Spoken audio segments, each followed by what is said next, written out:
One Life family. So one of the things I want to hop into is the situation with Fani Willis, man. And I want to talk about this because, I've been in Fulton County Jail since last year. Okay. And so I wanted to, when I was locked up, I wanted to come up with something to bring awareness to where the true problem lies. The problem ain't about Fani Willis and what she lied about, who she got on the case, all that type of stuff. You know what I'm saying? And we're going to go into that because, again, the true problem lies within the jail. And the jail, how it tie in with the judicial system, because you got a lot of brothers that's locked up in Wright Street 901 that can't get out. You got a lot of brothers that's losing their life. You got a lot of violence, a lot of things that's going on in the jail, and it's people that's just stuck in there. Family members can't find them, and it's a lot that pertain back to the Fani Willis trial that I break down for y'all, because a lot of people on the outside don't know about what's going on the inside. So we're going to kind of get into that, and I want to bring awareness to the situation and kind of make people more familiar with where the true problem lies with 901 Wright Street. But right now I want y'all to take a look at this video that the guy from Channel 5 News put together to kind of give y'all a better understanding of Fulton County Jail and where we're at with what we're talking about. One Life family. Another shock out of the Fulton County Jail, an inmate stabbed to death. LaShawn Thompson was found face down in the toilet in his cell, and he was covered in insects. The 8th victim, Sam Lawrence, who wrote a letter asking for help just 4 days before his death. His last words was, "Get help, please." And now the Justice Department is launching an investigation. It will cost roughly $40 million per year to move roughly 1,000 inmates out of the region and out of the state. I got a detainee that wants to talk to you all. I had knives put to my throat, and I had to call my mom telling them, please wire somebody some money or I'm going to be killed. Those inmates are not props. They are people. Let's stop playing politics while folks are dying. Take a look. Here are the faces of the 10 people who died in the county's custody. Attorneys comparing the jail to Gitmo, the infamous Guantanamo Bay detention camp in Cuba. You are holding people for long periods of time without charging them with a crime. No justice, no peace. No justice, no peace. Until we address those systemic harms that have led to the death of so many in custody, we will continue to see these problems. Welcome to Behind the Investigation. I'm Atlanta News First Chief Investigator Brendan Keefe, and I'm joined by Investigator Andy Parati. You just saw a teaser of what we're calling Georgia's Gitmo, an extraordinary series of investigative reports focusing not really just on the jail in Fulton County, but also the system that allows all of this to happen. First off, Andy, where did you get the idea for this story, and why is it so important to you? So a few months ago, I was interviewing a Atlanta criminal defense attorney. His name is Andrew Fleischman, and he was telling me some stats about the jail that I had not heard of before, saying that there were a number of individuals who were in the jail who had not been indicted yet, people not formally charged with the crime. And when he told me that, I was like, how is that possible?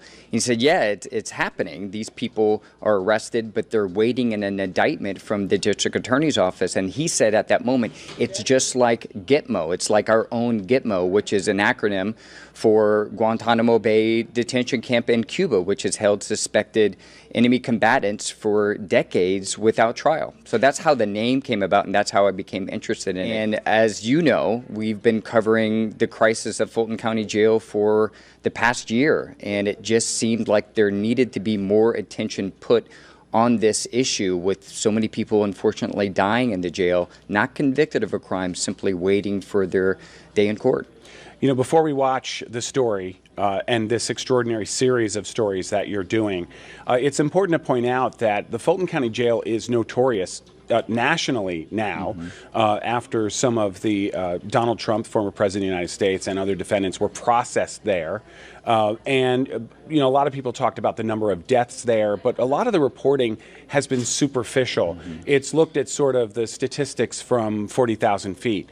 what you really do is look at the underlying problem. I mean, what I love about investigative reporting is we don't just go and look for the simple surface answer. We keep digging till we hit bedrock, and you find the systemic and institutional failures. And I don't want to spoil it too much before we listen to the story, but what you really did is you went to all of the power players and really held them accountable for their role in the fact that so many people are not only awaiting trial, many without representation, but some of them haven't been indicted, and they're in there for weeks, months, years, and even one longer than a decade, awaiting trial on charges. Because, again, it's important to point out, I know you and I have talked about this a lot, but the jail is not a prison. It's not where you're generally sentenced to go to serve out a sentence after you've been adjudicated. It's where you're awaiting trial on charges. Most of these people are in there for pretrial detention. There's a smaller population that's in there because they've been sentenced to a year or less in jail. And as a result, they're innocent till proven guilty. Is that part of why you wanted to do this story too? Yeah, you hit on all the things of why this is so important, and really getting down to the why is the jail the way it is. Let's listen to the story. We'll talk about it on the other end. It really scarred me for life. D'Anthony Tolbert has never served in the military, but says what he witnessed while detained inside the Fulton County Jail felt like war. I saw people die. I saw people get stabbed. Atlanta police arrested D'Anthony and his former roommate for murder in 2019.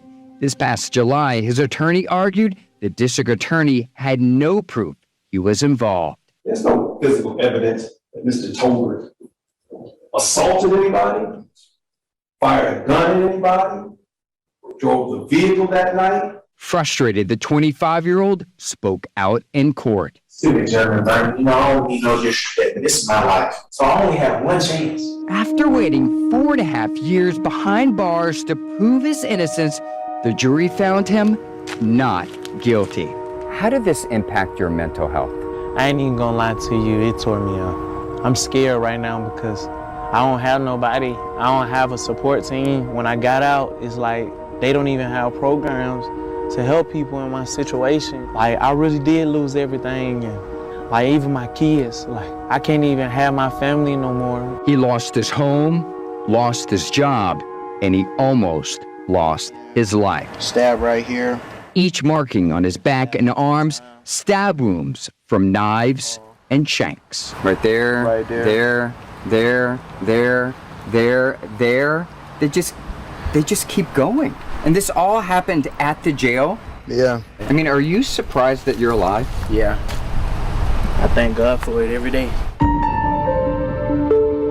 An Atlanta News First investigation uncovered D'Anthony is one of hundreds of people inside the county jail waiting extraordinary lengths of time for their day in court. Overcrowding the jail caused by an unprecedented backlog of criminal cases. County records show as of September, at least 690 people detained more than a year in jail, 142 waiting 3 years, and at least 19 people waiting more than 5. That includes 61-year-old Darrell Lowe, who has waited 13 years behind bars for his trial date. None of them convicted of a crime, all of them in the sheriff's custody. Fulton County Sheriff Pat Labat. Are you frustrated when you hear these numbers? Well, I'm not frustrated. Let me tell you why I'm not frustrated. I knew when I took office, I knew when I ran for office that the system was broken. I just didn't know how broken. The court backlog impacts more than people accused of crimes. Victims and their families suffer too. We're back on the record with State versus Jerez Sanders. This past August, Latarcia Gaither takes a seat inside a Fulton County courtroom, waiting for a verdict she worried would never happen. Facing Jerez Sanders, accused of killing her longtime boyfriend Timothy Jackson and 2 others at this home in 2013. I needed justice to move on. I need this to move on. Latarcia is the one who found Timothy dead inside. If you go down the hallway, there's a bedroom to your left, and the 2 bedrooms.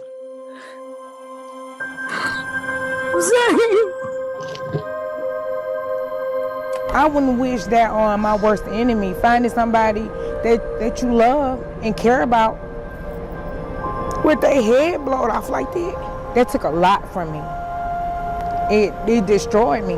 A jury found Jerez guilty of murder, but he sat in Fulton County's jail for nearly 10 years until his trial. I felt like my life was on hold. Like I couldn't move on because I needed closure from this. Was your jail ever intended to house someone 10 years waiting for trial? Well, the direct answer is no. We were never intended as a penitentiary or as a state prison. It is a pretrial facility. The sheriff says when the jail was built in 1989, it was almost immediately over capacity. Sections of it are now falling apart. Labata's calling for a new, bigger detention center focused on mental health services. Estimated cost to taxpayers, more than $1 billion. But if the backlog is not addressed, is not fixed, what will new jail do? Would it even matter? Well, certainly it matters, and we've advocated for a replacement jail. This jail is, when you look at your home, you look at a single family home that was built to house a single family, and then the day it was open, you have multiple families in that home. The pipes weren't rated for that. The lighting wasn't rated for that. The walls weren't rated for that. And that's what has occurred here. Sheriff Labat says his office is caught between the district attorney's office and judges, waiting for them to move cases along, while his jail and the people inside suffer the consequences. I think there's enough blame to go around. I can tell you who's not to blame. Not to blame is the sheriff's office. Enter Fulton County District Attorney Fani Willis, who took office in January 2021. What they would like to do is to paint a scapegoat for inaction that they've taken. It is unconscionable the way that our jail is. They've known our jail is in that state. People need to be in safe conditions. But does the DA's office contribute to the problem? According to records from the county clerk's office this past summer, there were 1,232 people inside the jail who have yet to be indicted, about 60 of them waiting more than a year. People not formally charged with the crime, waiting for District Attorney Fani Willis's office to take the case to a grand jury to determine charges, while they sit behind bars. People need to be timely indicted, timely tried, and given the opportunity to force the state to prove its case. Atlanta criminal defense attorney Andrew Fleischman criticized the DA on Twitter earlier this year, writing, "Willis has been keeping people in jail without trial or even indictment for years. Wright Street has become our very own Gitmo." Fleischman comparing the county jail to the Guantanamo Bay detention camp in Cuba, which has held suspected 9/11 terrorists without trial for decades. You are holding people for long periods of time without charging them with a crime or giving them due process. And that's exactly what happened at Gitmo. That in particular should be a high-level point of frustration. This past September, Fulton County Commissioner Bob Ellis raised the issue during a meeting, upset more progress had not been made after allocating $75 million in federal pandemic aid to address it. I think collectively, everybody's pissed at the quality, the level of results. What's your reaction to that? That Commissioner Ellis is not a supporter of criminal justice, is ignorant, doesn't know what he's talking about most days, is just not really trying to make himself informed of the issues or the progress. Commissioners have tried to paint this picture that somehow incarceration and indictment tie hand in hand, and they don't. People arrested for felonies are entitled to be released on bond after 90 days, but that's not a guaranteed get-out-of-jail-free card. If they are not indicted by that time, it means a Superior Court judge likely determined they were a flight or security risk at their initial bond appearance, not eligible for a bond due to an unrelated pending charge, or they couldn't afford to post bail to be released. The other thing is, in the old administration, they would take whatever the police faxed over and they would simply indict. There was no investigation did. We changed completely the way we did business, meaning that prior to someone being indicted, we had to actually have the evidence. That sounds novice to people, but they were not doing that. So what about people waiting years in the jail for their trial dates? Specifically, the 19 who have waited longer than 5 years. Why is it taking so long to get to trial? So your information also is not complete, but you could have easily pulled it. All, not some, 100% of them have competency issues. They are certainly in custody, but they are in custody at Georgia Regional. Georgia Regional is the state mental health hospital the county uses to treat inmates with mental illness. District Attorney Willis says her office can't prosecute someone until a doctor determines they are competent to stand trial. Until then, some go back and forth from the jail to Georgia Regional for treatment.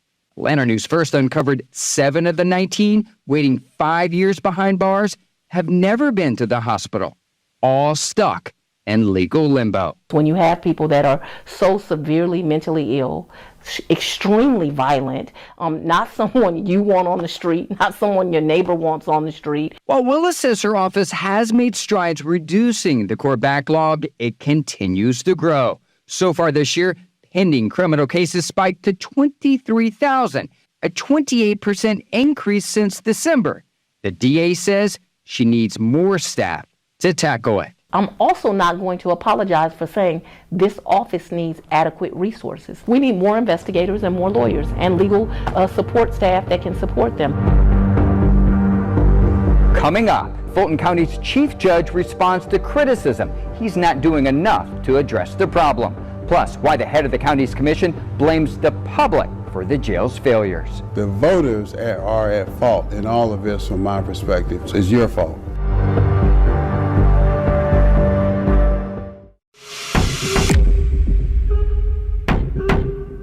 The voters are at fault in all of this from my perspective. It's your fault.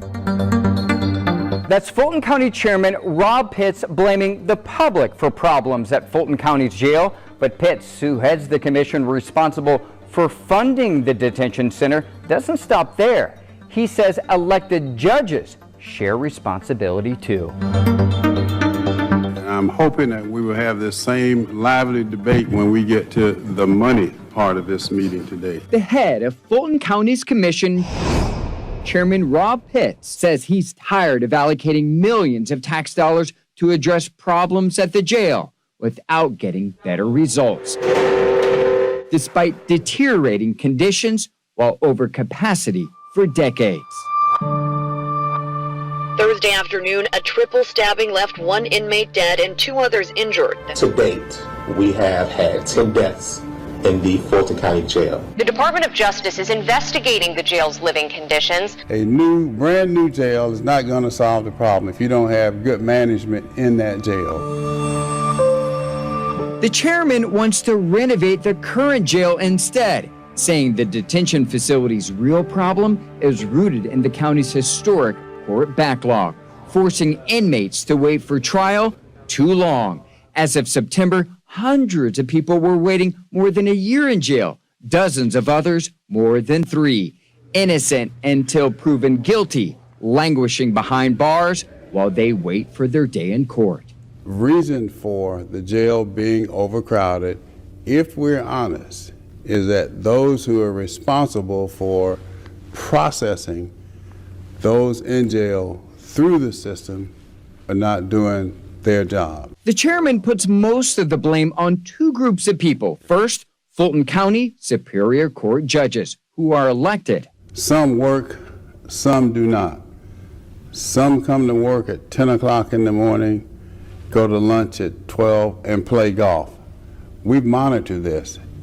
The judges who are working come to my office and tell me which ones are working, which ones are not working. So which judges are we talking about? Well, I can give you a list of them. Each month, the county publishes this chart on its website, identifying how many inmates in the jail are assigned to each judge. As of late August, at least 9 of the judges were juggling more than 100 defendants in the jail. I propose let's take an ad in the AJC on a weekly basis, a full-page ad, and list what judges are working and which ones are not. The second set of people Chairman Pitts blames for the jail's crisis, the public. The voters are at fault in all of this, from my perspective, for electing and re-electing the same people.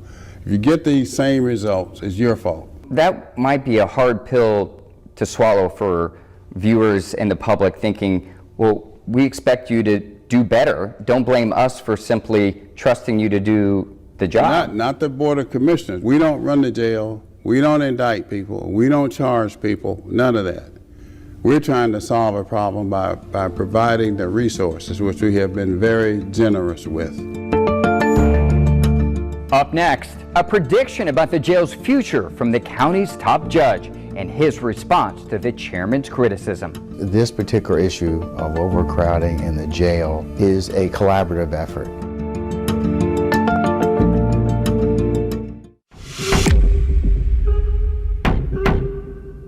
Hundreds of people inside Fulton County's jail have waited years for their day in court, overcrowding the facility, creating dangerous conditions. The county's chairman blames elected judges for not doing enough to address the problem. We sat down with the court's chief judge to get answers. Motion on the floor is to rescind the contract. Ask the head of Fulton County's commission who's to blame for overcrowding at the jail. Chairman Rob Pitts points to Superior Court judges and the voters who keep them in office. Some work, some do not. Some come to work at 10 o'clock in the morning, go to lunch at 12, and play golf. We monitor this. The voters are at fault in all of this, from my perspective. It's your fault. Any other witnesses, Ms. Bell? Fulton County Chief Superior Court Judge Earl Glanville. What's your response to what he said? Well, I would disagree, because this particular issue of overcrowding in the jail is a collaborative effort. Voters first elected Glanville to the bench in 2005. He's been the chief for about a year. The judge says he and his colleagues on the bench are working hard to move cases along, but they are at the mercy of prosecutors and defense attorneys' ability to get their cases ready. Case in point, there are not enough court-appointed attorneys. These are the lawyers who represent the majority of people in jail who cannot afford to pay for one themselves. It's a problem. I understand it's a problem. This man told a judge in July he sat in the county jail for nearly a year without an attorney. How long have you been in custody? 11 months. And have you seen about to be 12 months on the 13th of August. Okay. And has anyone come to see you? Any lawyer? No. Okay. The whole public defender system is just very important, because if you don't have public defenders, criminal accused, it affects their ability to have adequate representation. Judge Glanville says cases are also held up by the overburdened crime lab at the Georgia Bureau of Investigation, which can take months for it to test drugs and firearm ballistics needed before the DA will pursue charges or drop the case. If I'm a defendant and that science will exonerate me, or at least give me a better understanding of where I stand with that case, there's nothing I can do until I get that data point. This past December, Judge Glanville signed this order suspending defendants' ability to request speedy trials, citing the pandemic and an overwhelming backlog for the reason. It ended in July, but the result, potentially thousands of people unable to move their cases forward for months. Do you think that suspension impacted the backlog during that time?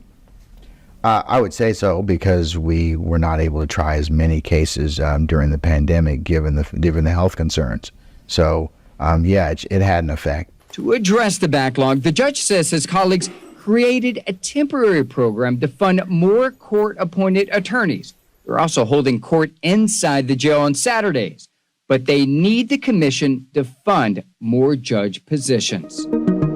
A year from now, what do you think the numbers will be, or what do you think the conversation will be? The conversation will be that these numbers will continue to decrease. We're constitutionally mandated to give you time and opportunity to have your case heard, either before a judge or jury, and that's what we're going to continue to do.